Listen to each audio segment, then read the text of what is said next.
वक्फ किसे कहते हैं? वक्फ उसे कहते हैं जो हमारे जो अकाबिरीन थे, हमारे पूर्वजों ने मुसलमानों की तरक्की के लिए, मदारिस के लिए, मसाजिद के लिए, ईदगाहों के लिए, दरगाहों के लिए, उनकी तरक्की के लिए ये सारे जायदाद उन्होंने हमारे मुसलमानों के लिए छोड़ कर गए हैं। इसे असल वक्फ कहते हैं।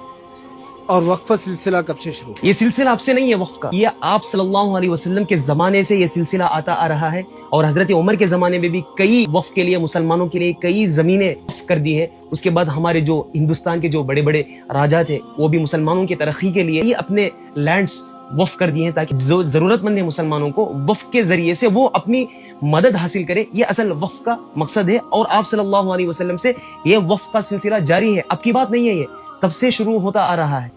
क्या इस बिल पास होने की वजह से मुसलमानों पर कुछ असर पड़ेगा?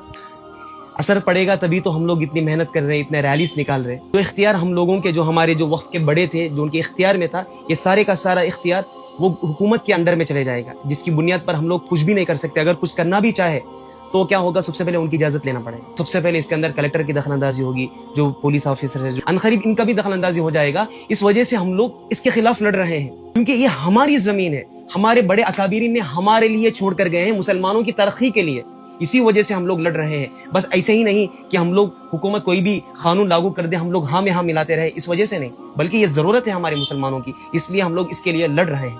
अब तो बिल पास हो चुका है, मुसलमानों को अब क्या करना चाहिए? अब देखो, कानून तो लागू हो चुका है, लेकिन हम लोगों को दो तंजीमें अभी इस वक्त इसके ऊपर जोर जबरदस्ती से अल्हम्दुलिल्लाह काम कर रही है। सबसे पहली तंजीम है एक all India Muslim personal law board, और दूसरी तंजीम है जमियत उलमाए हिंद।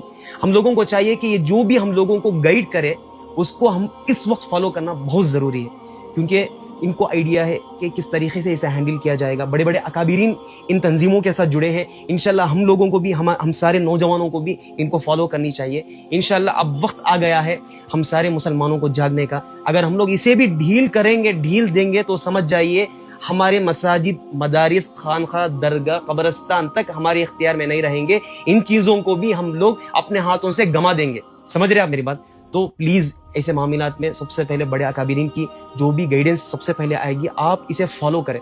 जज़ाकल्लाह। अगर इस वीडियो पसंद आई हो तो दूसरों तक ज़रूर शेयर करना। अस्सलाम।